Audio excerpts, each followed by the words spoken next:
নির্বাচন ডাকসু জাকসু শেষ হলো। এখন আপনাদেরকে কিছু কথা বলা জরুরি। আসন্ন সংসদ নির্বাচন আছে। সেই নির্বাচনে বিএনপির অবস্থা কি হবে, তাদের অবস্থান কি হবে, তাদের দলীয় যে পলিসি সেটা কেমন হবে, সে বিষয়গুলো নিয়ে একটু আলোচনা করা দরকার। আমরা গেল 5 তারিখ থেকে 5ই আগস্টের পর থেকে যদি নাকি বিএনপির সভা সমাবেশ, বক্তব্য, স্লোগান এগুলো শুনি, তাহলে মনে হবে যেন একটা আওয়ামী লীগের স্লোগান শুনছি, একজন আওয়ামী লীগের মানুষের বক্তব্য শুনছি। মাওলানা ভাসানী বলেছিলেন যে দাদারা যখন তোমাদের প্রশংসা করবে তখন তুমি বুঝবা যে তোমার দেশের বিরুদ্ধে গিয়েছ। আপনাদেরকে আওয়ামী লীগ এই হেরে যাওয়ার পরে আওয়ামী লীগ যে পরিমাণে অনুশোচনা, যে মানে করুণা দেখাচ্ছে আপনাদের প্রতি, এটাতে বোঝা যাচ্ছে যে আপনারা এই দেশের বিরুদ্ধে অবস্থান নিয়েছেন। আমরা এই ডাকসু নির্বাচনে সরাসরি কোনো দলের পক্ষে যেতে চাইনি। ডাকসু নির্বাচনের আগে আপনাদের যে ক্যাম্পেইন, এই গেল 1 মাস ব্যাপী, এই ক্যাম্পেইনে আপনারা একটা জিনিস পরিষ্কার করেছেন যে এই দেশকে আপনারা আবার সেই আওয়ামী লীগের মতো বিভাজনের রাজনীতির দিকে ঠেলে দিতে চান। আমার তো ভাই বিএনপি নাই, জামাত নাই, আমি তো কোনো দল করি না। আমার দল একটা, আমি আগেই বলেছি আমি অ্যান্টি ইন্ডিয়ান। আপনি সেই ইন্ডিয়ানকে যখন, ইন্ডিয়ান ন্যারেটিভকে যখন আপনি প্রতিষ্ঠিত করতে যাবেন, আপনি যেই হন, আমার বাপ হইলেও আমার যায়ও না আসেও না, আমি তার বিরুদ্ধে অবস্থান নেবই। যা মন চায় করতে পারেন, মায়েরা ফেলতে পারেন, যা মনে চায় করেন, কোনো সমস্যা নেই।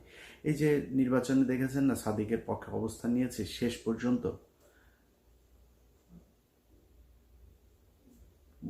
বলি, নির্বাচনটা শেষ হওয়ার পরে আজকে 4-5 দিন হলো, সাদিক কায়েম এখন পর্যন্ত 1 মিনিট সময় পায়নি আমার একটা কল দিতে। এখন আমার এই ভিডিওটা দেখার পরে হয়তো শিবিরের, জামাতের অনেকে তাকে হয়তো বলতে পারেন যে তুমি ইলিয়াসকে একটা কল দিতে পারতা। আমার সাদিক কায়েম যেই জায়গায় আছে, যেইটা করছে, আমি এটা পছন্দ করি। সাদিক কায়েমের জন্য আরও দোয়া থাকলো, সাদিক কায়েম আরও অনেক উপরে উঠা যাক। সাদিক কায়েম যেই কাজ করছে আমি তার ওই কাজে কোনো না কোনোভাবে সহায়তাই করব। কিন্তু এই পৃথিবীতে যতদিন বেঁচে থাকবো তার সাথে আমার জীবনে কোনোদিন কথা হবে না। তার দরজা আমার কাছে, আমি বিশাল প্রভাবশালী ক্ষমতাশালী কিছু না, কিন্তু তার দরজা আমার জন্য সারা জীবনের জন্য বন্ধ। আমি জামাতের কাছ থেকে টাকা পয়সা নিয়া, শিবিরের কাছ থেকে টাকা পয়সা নিয়া তারপরে পক্ষে কথা বলিনি। এটা আমার শরীরের, মানে আমার, এটা আমার রক্তের মধ্যে। আমি বললাম না যে আমার রক্তের গ্রুপ হচ্ছে ইন্ডিয়া নেগেটিভ। আমার শরীরে আগুন জ্বলতে থাকে এই যে মুক্তিযুদ্ধের পালছাল নিয়ে যখন কিনা কথাবার্তা বলে। এটা ইন্ডিয়া পাকিস্তানের যুদ্ধ, ইন্ডিয়া নিজে স্বীকার করেছে। পাকিস্তানিরা ইন্ডিয়ানদের হাতে লিখে দিয়ে গেছে, আমাদের ওখানে কারোর থাকতে দেওয়া হয় নাই, তারা জাতীয় সঙ্গীত বানিয়ে দিয়ে গেছে। এই ধন ফোন নিয়ে তারপরে আপনি বিশাল ফিরিতি ভালোবাসা ইস্যু করি আমি এই মুক্তিযুদ্ধের মধ্যে। এটা কোনো মুক্তিযুদ্ধ না, এটা ভারত পাকিস্তান যুদ্ধ আমাদের এক দেশ থেকে আরেক দেশের হাতে লিখে দিয়ে গিয়েছে। এই 25-24 যে 5ই আগস্ট, এটা হচ্ছে আমাদের বিজয় দিবস। আবার যদি সেই পিছনে যাইতে চান তাহলে বারবার আপনাদের বিরুদ্ধে অবস্থান নেব। এইখান থেকে বের হয়ে আসতে হবে। আপনারা নির্বাচনগুলো থেকে মনে করেছিলাম শেখার চেষ্টা করছেন। নির্বাচনের পরের আপনাদের বড় বড় নেতাদের কিছু বক্তব্য শুনলাম, শুনে যেটা মনে হলো যে আপনারা সামনের নির্বাচনে, আসন্ন নির্বাচনেও আমাদেরকে ঠেলে দিচ্ছেন জামাতের দিকে। যদি এটা হইতে থাকে, সুস্পষ্টভাবে বলে দিচ্ছি, আমরা ঠিক আবার সেখানে চলে যাব। নির্বাচনে হারলেন, বললেন কারচুপি করা হয়েছে। ভাই, আওয়ামী লীগের মতো ডাকাতি করা সম্ভব এখানে। জোর করে যারে মন চায় তারা ডিক্লেয়ার করে দিবেন, ওই পরে মেকানিজম করবেন, সেটা হইতে পারে। ঢাকা বিশ্ববিদ্যালয় কিংবা বাংলাদেশের কোনো বিশ্ববিদ্যালয়ে ভোট কারচুপি করা সম্ভব না। ডাকাতি করে নিয়ে নিতে পারেন, রেজাল্ট নিয়ে নিতে পারেন, ভোট মানুষ দিবে, যারটা সেই দিবে, এটা ঠেকানো সম্ভব না। ইভেন আওয়ামী লীগের সময় এটা সম্ভব হয়নি, সবাই ভোট দিয়েছে, পরে যায় তাদের মতো করে একটা রেজাল্ট তারা বলে দিয়েছে। এখন কারচুপি করে তারপর আর কথা বলে আপনারা সরে গেলেন। যদি কারচুপি হইতো তাইলে ছাত্র শিবিরের চাইতে ছাত্র দলের পেশি শক্তি, পুলিশের শক্তি এগুলি বেশি না? ওই ব্রাহ্মণবাড়িয়া থানার ওসি তিনি পোস্ট করেছেন ছাত্র দলের পক্ষে ফেসবুকে, একটা ফেসবুক পোস্টে দেখলাম। আপনাদের লোকজন তো বেশি, জামাতের লোকজন তো কম, আপনাদের সাথে পারতো না। আরেকটা হচ্ছে আওয়ামী লীগের লোকজন নাকি, চান্দা আব্বাস ভাই বলেছেন, চান্দা আব্বাস বলে যে আওয়ামী লীগের ছাত্রলীগের সবাই নাকি শিবিরকে ভোট দিয়েছে। চান্দা আব্বাস ভাই, ছাত্রলীগের লোকজন যদি শিবিরে ভোট দিত তাহলে জগন্নাথ হলের মধ্যে 1200-র উপরে ভোট আবিদ আর মাত্র 10টা ভোট সাদিক পেত না। এটা প্রমাণ করে যে এই দাদারা এখনো পর্যন্ত সেই আওয়ামী লীগের দিকেই তাকিয়ে আছে, এবং আওয়ামী লীগ আপনাদেরকে পছন্দ করেছে বলেই তাদের ছাত্র সংগঠন আপনাদেরকে ভোট দিয়েছে। দাদারা এবং ছাত্রলীগের সবার ভোট আপনারা পেয়েছেন। এই যা ভোট আপনারা পেয়েছেন এটা মাত্র ছাত্রদলের সক্রিয় কিছু লোকজন আছে, আর দাদারা আর আওয়ামী লীগ এই ভোটগুলি আপনাদের ভিপি আর জিএস প্রার্থীরা পেয়েছেন। কেন এরকম হইল সেটার জন্য আপনারা এই দুইটা কারণ খুঁজে পেয়েছেন। আসল কারণ সেটা না। 5 তারিখের আগে ছাত্রলীগ এই বিশ্ববিদ্যালয়গুলোতে এমন কিছু নাই যেটা করে নাই, সেই একই কাজ আপনারাও করেন নাই। আপনাদের সব ছাত্র সংগঠন সেই একই কাজ করেছে যেটা ছাত্রলীগ করত। এই জন্য তো এতগুলো মানুষ মারা যায় নাই। এই দেশের ছাত্র সমাজ, সাধারণ মানুষ আগের রাজনীতি সহ্য করবে না। ছাত্র শিবির কি করেছে? তারা যখন দেখেছে যে তাদের এখানে থাকা সম্ভব না, তারা গুপ্ত রাজনীতির কৌশল বেছে নিয়েছে।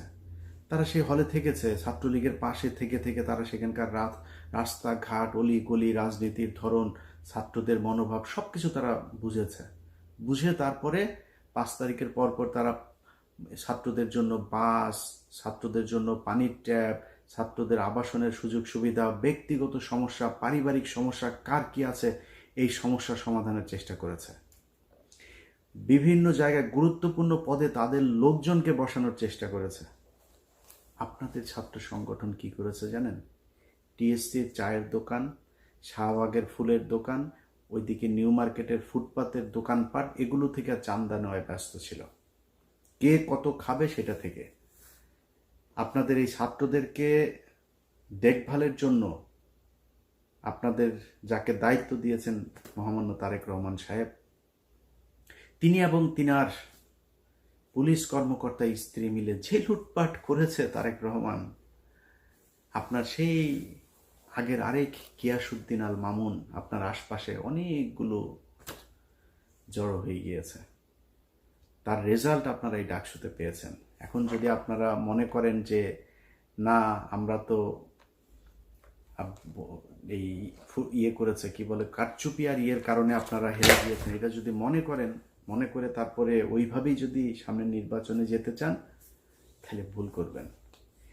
আপনাদের যে বয়ান এখন আপনারা শুরু করেছেন আওয়ামী লীগের মতো মুক্তিযুদ্ধ কেন্দ্রিক দুই দিকে বিভক্ত করে তারপরে আপনারা ক্ষমতায় চলে আসবেন, ওই ট্যাবলেট বাংলাদেশের মানুষ আর খাবে না। ভারতের বিরোধিতা করে জিতা যায় না, এটা এতদিন ধরে এই যে এক ন্যারেটিভ আপনারা বলতেন না, এই ন্যারেটিভ বাংলাদেশের আর চলবে না। এটা প্রমাণ হয়ে গিয়েছে ডাকসুতে। সরাসরি ভারতের বিরুদ্ধে অবস্থান নিয়ে আমরা বলেই দিয়েছি। পাকিস্তানের প্রার্থী বলেছে আমি সাদিক কায়েমকে, খুব খারাপ লাগে, খুব কষ্ট লাগে। পাকিস্তানি স্বীকার করলো, অনেকে এটা নিয়ে আবার ওনাদের গ্রুপে ওনাদের ভেতরে আবার খুব করে কত সাহস, কত কিছু বললো। আমাদের মা বোনেদের 2 লক্ষ মা বোনকে তোর মারে পাকিস্তানিরা লাগিয়েছে রে, তোর মারে আন টেস্ট আন, তোর কোন কোন মাকে বোনকে কার কার আওয়ামী লীগের কার কার মা বোনরে ধরে নিয়ে তারপরে করছে নিয়ে আয়। বাট তারপরে তর্কের খাতিরে করি বাঁচার জন্য। এখন আমি যদি বলি যে পাকিস্তানের মিলিটারিরা আমাদের মা বোনদেরকে ধর্ষণ করেছে, ধর্ষণ এই কথা যদি বলি তাহলে তো বাংলাদেশের সব জারজে। আমি তো এটা বলবো না, আমি এটা বিশ্বাসও করি না, আমি এটা জানিও না। তারপরেও কি বলি? জিতার জন্য বলি আমার বাবা, আমার দাদা, আমার পূর্বপুরুষ সবাই রাজাকার ছিল। আমার বাবা দাদা চাচারা মিলে তোদের মা বোনদেরকে পাকিস্তানের ক্যাম্পে দিয়ে এসেছে, তোদের মা বোনদেরকে জিনিস প্রোটেকশন ছাড়া তারপর লাগিয়েছে, তোরা পয়দা হুয়া। এটা তো লস আছে, বলেন লস আছে? আমার বাপ রাজাকার থাকলে আমার ঘরে তো পাকিস্তানি আসে নাই, আমার বাপ তো আমার মারে নিয়ে দিয়ে আসবে না, তোর মারে নিয়ে দিয়ে আসে, তোদের মাদেরকে নিয়ে দিয়ে এসছে। লাভজনক যেটা সেটা তো বলবে, লাভ কে না বুঝে। আমি লাভজনক জায়গায় আছি, এই কারণে মাঝে মধ্যে বলি খুব খারাপ লাগে না, আরে বাবা পাকিস্তানি, আরে বেটা পাকিস্তানি, তুই যে মানুষের যে পাকিস্তানি রাজাকার বলিস, পাকিস্তানে যায় নাই কোনোদিন। পাকিস্তানের রাজাকার যাদের বলিস তারা যায় নাই, তোদের হিন্দুস্তানের রাজাকাররা সব এখন তাকে হিন্দুস্তানে আছে, সব ওইখানে গিয়ে আছে। সমস্যা হইলেই দৌড় দিয়া তোরা ওইখানে যাস সারা জীবন। তোরা হচ্ছে দাদাদের পয়দা। এই দাদারা তোদেরকে বর্ডারের ওই পারে গিয়েছিলি, তারপর ওইখানে যাওয়ার পরে তোদেরকে প্রোডাকশন দিয়ে দিয়েছে, এখনো তোরা সেই রক্তের টান ভুলতে পারিস না। তো এই দাদাদের যেই রক্তের টানে যারা এই দেশে রাজনীতি করে তাদের সংখ্যা কিন্তু কম, খুব কম সংখ্যক লোকজন এই আপনাদেরকে ভোট দিতে পারবে, যাদের ভোট আপনারা নিতে চাচ্ছেন। এর বাইরে কিন্তু আর কারো ভোট পাবেন না। অতএব ওই ন্যারেটিভ থেকে আপনাকে বের হয়ে আসতে হবে। বিএনপি যদি মনে করে যে শুধুমাত্র আমরা আওয়ামী লীগের মতো এই পলিসি খাটায় তারপরে নির্বাচনে গিয়ে পাশ করে আসব, তাহলে বিএনপিকে মাথায় রাখতে হবে তাদের অবস্থা, তাদের ভবিষ্যৎ এই আওয়ামী লীগের যা হয়েছে সেই রকমই হবে। সিদ্ধান্ত আপনাদের, সিম্পল, খুবই সিম্পল ইকুয়েশন। যেটা আপনারা মেনে নিতে চান আপনাদের সিদ্ধান্ত, আপনারা যেদিকে যাবেন এবার যান। আমরা বাংলাদেশের মানুষ, আমরা যারা কিনা এই মুক্তিযুদ্ধের এইসব এই বয়ান টয়ান এগুলোর ব্যাপারে যাদের অ্যালার্জি আছে আমরা আপনাদের এই মুক্তিযুদ্ধ নিয়ে খুব কাজ করতে চাই। আমরা এখনো চাই মুক্তিযুদ্ধে কতজন মানুষ মারা গিয়েছে খুঁজে বার করেন, মুক্তিযুদ্ধে কতজন নারী ধর্ষিত হয়েছে, আদৌ হয়েছে কিনা সেটা খুঁজে বের করেন, কতজন রাজাকার ছিল, কারা মুক্তিযোদ্ধা ছিল, আদৌ কোনো মুক্তিযোদ্ধা ছিল কিনা এটা আমরা দেখতে চাই। ভারত আসলো, আসিয়া তারপরে আপনাদেরকে 13 দিনে যুদ্ধ করে দেশ দখল করে নিয়ে তারপরে আপনাদেরকে বললো এই নাও তোমরা স্বাধীন হয়েছ, আর তোমরা স্বাধীন হয়ে গেল। কিসের বালের স্বাধীনতা? এটার নাম স্বাধীনতা? একজন রাজনীতিবিদকে উঠায় নিয়ে চলে যায়, ট্রাইব্যুনালে সাক্ষী দিতে এসে সাক্ষীরে উঠায় নিয়ে চলে যায় ইন্ডিয়াতে, গুম করা হয়, খুন করা হয়, ভারতীয় বাহিনী সরাসরি এসে এই দেশে কিলিং করে দেওয়া যায়। এটার নাম বালের স্বাধীনতা রে। এরম স্বাধীনতায় হিসু করি। তোদের কাছে এটা স্বাধীনতা মনে হইতে পারে, কারণ তোরা তো তোদের তো পয়দা করে দিছে, তোদের মাদেরকে লাগায় তারপরে তোদের পয়দা করে দিছে। এই জন্য তোরা মনে করিস তোদের জন্য ওইটাই তোদের দেশ। আমার দেশ তো ওইটা না। আমি পাকিস্তানিও না, হিন্দুস্তানিও না, আমি বাংলাদেশ চাই।